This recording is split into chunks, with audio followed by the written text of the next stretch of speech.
buenos días a todos y bienvenidos al segundo día de la Cumbre sobre Impacto del Desarrollo Sostenible del Foro Económico Mundial en la semana de la Asamblea General de Nueva York. Me complace sobremanera darle la bienvenida esta mañana a Su Excelencia, el presidente de Colombia, Iván Duque, y vamos a hablar en este segmento el futuro de la Amazonía. Y hemos visto en las noticias cómo ha aumentado la preocupación internacional por la deforestación de la cuenca amazónica.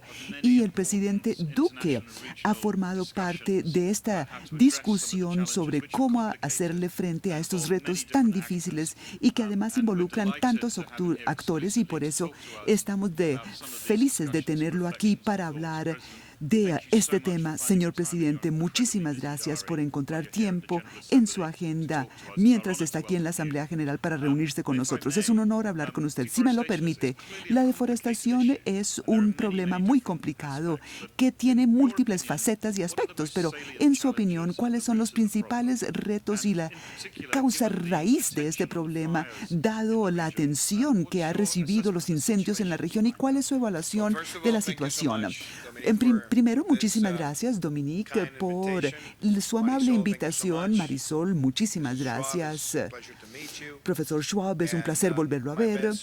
Y quisiera saludarlos a todos. Permítanme empezar por decir algo.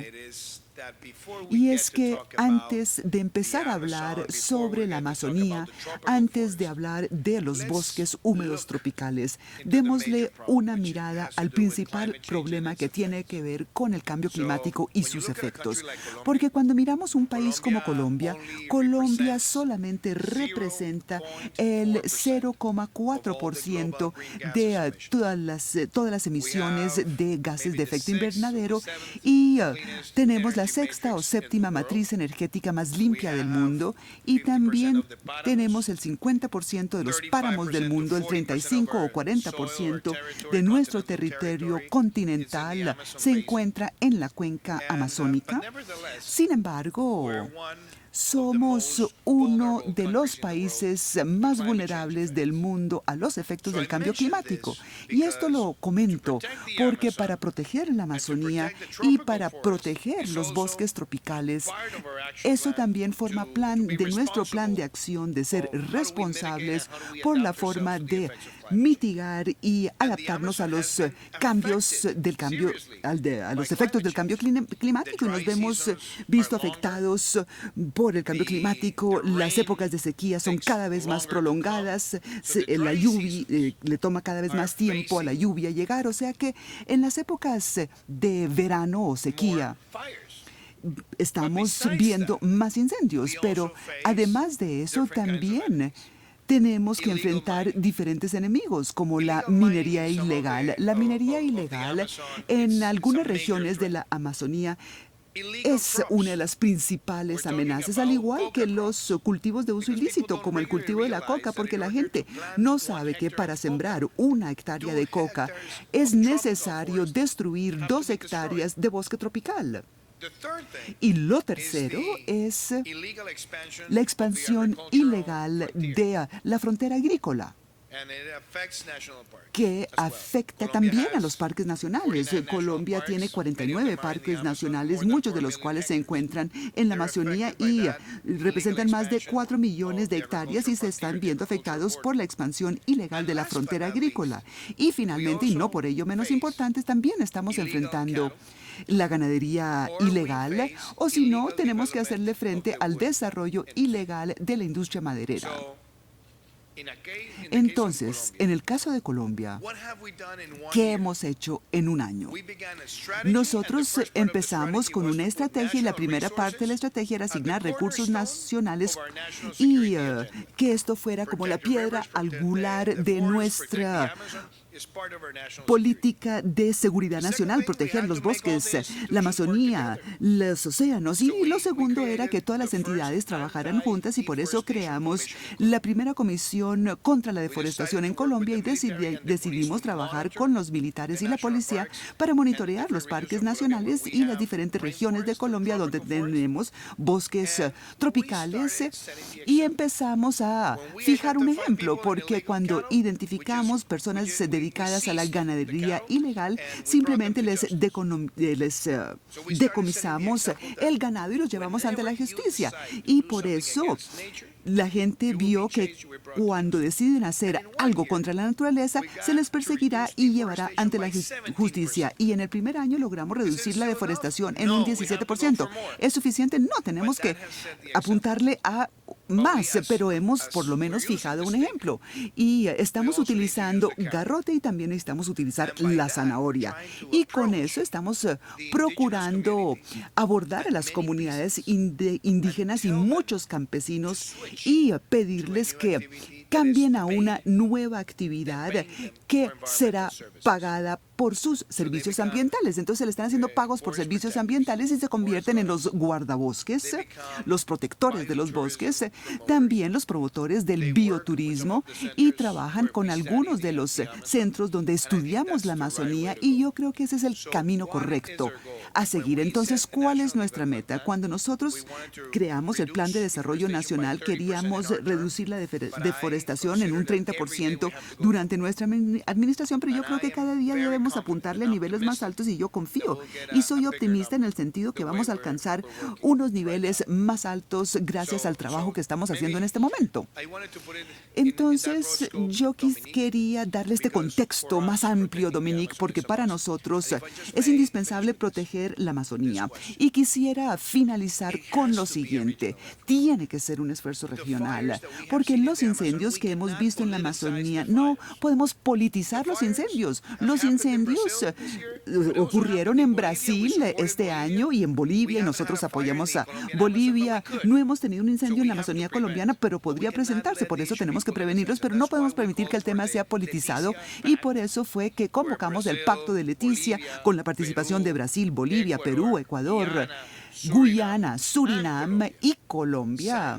Firmamos este acuerdo donde tenemos objetivos compartidos, medidas, coordinación interinstitucional y maneras específicas para involucrar activamente a las comunidades para que nos ayuden a preservar ese tesoro tan importante que es parte de nuestra soberanía, pero es importantísima para el mundo entero. Gracias, Su Excelencia. Es bien interesante oír su opinión sobre los retos que resultan de el cambio climático y su impacto sobre los recursos naturales, y sus esfuerzos diplomáticos han sido ejemplares con este Pacto de Leticia. Quisiera que usted nos hable de esa reunión porque todos estamos muy interesados, al igual que sus discursos y sus actividades en Naciones Unidas. ¿Y qué cree usted va a resultar de este momento que está viviendo el país? Yo creo que hay múltiples pactos que se han construido, diferentes pactos, y de hecho ayer fue una magnífica oportunidad para hablar de dos de esos pactos.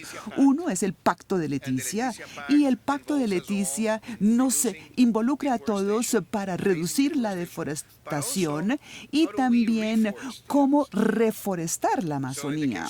En el caso específico de Colombia, nosotros tenemos una gran meta que queremos alcanzar para el año 2022 y yo siempre miro a mi ministro del Medio Ambiente y mi calculador porque nosotros incluimos en el Plan de Desarrollo Nacional la meta de sembrar 180 millones de árboles para el año 2022. Y ahora, ¿cómo lo vamos a hacer? Eso lo vamos a hacer en coordinación con las autoridades ambientales locales y todos los departamentos para reforestar la tierra que se ha visto afectada. Y esa es una de las grandes metas. Y cuando miramos el Pacto de Leticia, vemos que todos los países quieren trabajar en esa misma línea de acción. Pero existe otro pacto, un pacto importantísimo que ocurrió ayer y tiene que ver con el objetivo regional relacionados con las energías no convencionales renovables. Y en un país como Colombia, como les dije anteriormente, nosotros tenemos la sexta o séptima matriz energética más limpia del mundo porque el 72% se basa en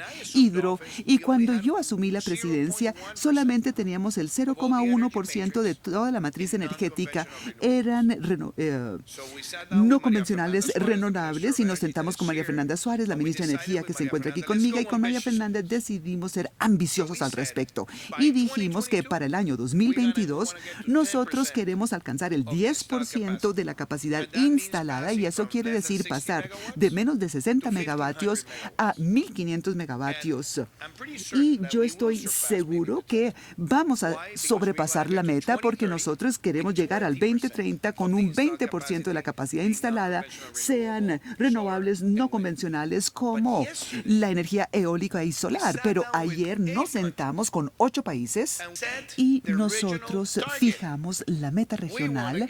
Nosotros queremos llegar al 2030 y fijar la meta regional en 70% de renovables como la piedra angular de la matriz energética regional, y eso tiene mucho que ver con adaptar y mitigar los efectos del cambio climático, porque si realmente queremos sobresalir, la idea es que la energía juegue un papel importantísimo. O sea que si realmente queremos ser exitosos, tenemos que empezar por el sector energético. Esa me parece una meta fantástica, 70% de renovables para el año 2030.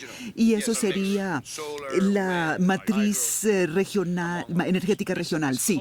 Y este enfoque de gobierno holístico es algo en lo que usted es un pionero con sus ministros en Colombia.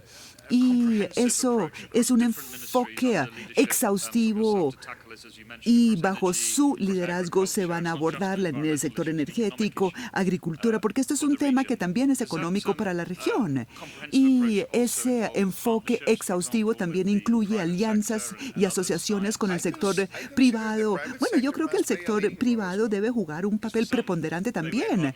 Sí, porque algunos se atreven a decir que eso es parte del problema y no la solución. Pero además de eso, incluso antes de que el sector privado se convierta en líder, uno tiene que estructurar los incentivos correctos. Por ejemplo, en Colombia, cuando se trata de energías renovables, se promulgó una ley en el Congreso, y esa ley permite que el sector privado descuente el 50% de su impuesto a la renta y sobre las inversiones que se hacen en eficiencia energética y energías renovables. Entonces, eso es lo que realmente está acelerando el cambio. Entonces, veremos cómo hay nuevas generaciones en las empresas en busca de la eficiencia energética. Pero además, le hemos dado una señal y óigame bien, sobre unos sectores específicos como el transporte.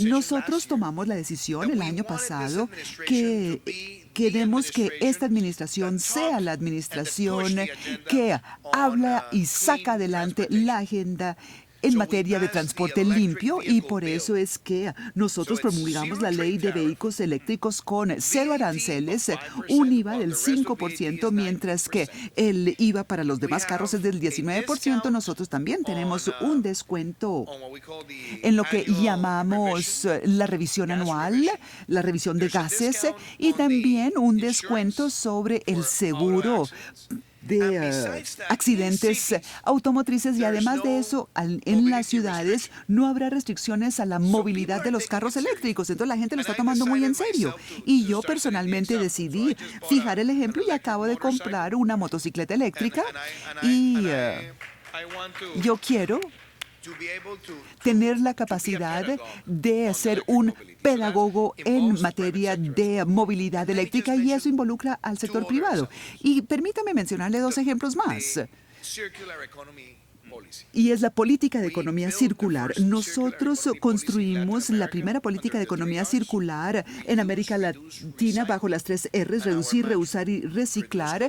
Y nosotros tenemos el lema de conservar produciendo y producir conservando. Y de esta manera estamos motivando al sector privado. Y finalmente también hemos involucrado a la industria de la ganadería, de la palma de aceite, de la cocoa en acuerdos de cero deforestación, y todo esto está sucediendo en Colombia. Y solamente seremos exitosos si también logramos que el sector privado sea uno de los líderes de esta transformación. Entonces, estos pactos que involucran al sector privado en palma de aceite, productos lácteos, cárnicos, me parece un enfoque no solamente singular, sino muy interesante para la región, al igual que el pacto de Leticia. Mire, en el caso de la ganadería y la carne específicamente, nosotros identificamos que una de las principales cosas que podemos hacer es reducir la extensión de las áreas dedicadas a la ganadería, porque en Colombia tenemos en promedio una vaca por hectárea. Y si tenemos 30 millones de hectáreas dedicadas a ese propósito, ¿se puede hacer un cambio? Claro que sí se puede hacer un cambio. Y la forma de hacer el cambio no es limitando o satanizar al sector como ha sucedido en otros lugares, sino todo lo contrario. Reunirse con el sector y decirle, mire, tal vez se puede hacer algo diferente, reduzcan las áreas, sean más productivos utilizando la rotación. Pero además, ¿por qué no pensamos en la silvopastoril como la forma de lograr la mejor calidad y capturar las emisiones de gases de efecto de invernadero? Entonces, la meta que fijamos con los ministros de Agricultura y el Medio Ambiente es que nosotros vamos a trabajar con 100,000 hectáreas en los próximos años y vamos a promover la actividad silvopastoril en la ganadería. Yo creo que esa es otra manera de lograr el debate de una ganadería sostenible. Yo creo que esa va a ser otra buena historia que contar. Yo sé, señor presidente, que tiene usted una agenda muy apretada y hay muchas personas y alianzas que quieren reunirse con usted mientras está en Nueva York, y sus ideas son fabulosas. Y creo que ustedes van camino hacia una economía más estructurada para la Amazonía y lograrlo a unos menores costos para bien de la región. Dominique, permítame decir algo. Y yo quiero compartir esta reflexión con todos ustedes. La gente no entiende normalmente que la Amazonía es algo más que selva. Hay 3,4 millones de personas, hay 34 millones de personas viviendo en toda la Amazonía. Amazonía compartida por diferentes países, y tenemos muchas ciudades, la ciudad de Leticia, Mocoa, Tocalpa, Brasil, Manaus. Y esas ciudades son importantes, pero tiene que existir la manera de involucrar más activamente a las ciudades en la protección de la Amazonía. Y esa es la razón por la que lancé un concepto que compartí ayer con el profesor Schwab y con el Instituto de Recursos Mundiales, y vamos a presentar un informe a principios del año entrante con este concepto de la biodiversidad, es decir, la forma como las ciudades pueden participar activamente en la protección de la biodiversidad a través de la investigación, a través del desarrollo sostenible y las mejores prácticas y para los distintos sectores, y también cómo hacer de los ciudadanos de estas ciudades biodiversas que protegen el medio ambiente es uno de los aspectos más importantes de nuestra época, y también estamos trabajando en eso. Fantástico. Y nosotros en el Foro Económico Mundial haremos todo lo posible y utilizaremos todas nuestras plataformas para ampliar ese concepto de las ciudades biodiversas para bien de la economía de la Amazonía, y nosotros todos estamos felices con su liderazgo, especialmente el trabajo que ustedes han hecho en esta alianza por la Amazonía. Señor presidente, muchísimas gracias, y muchas gracias a ustedes por escucharme.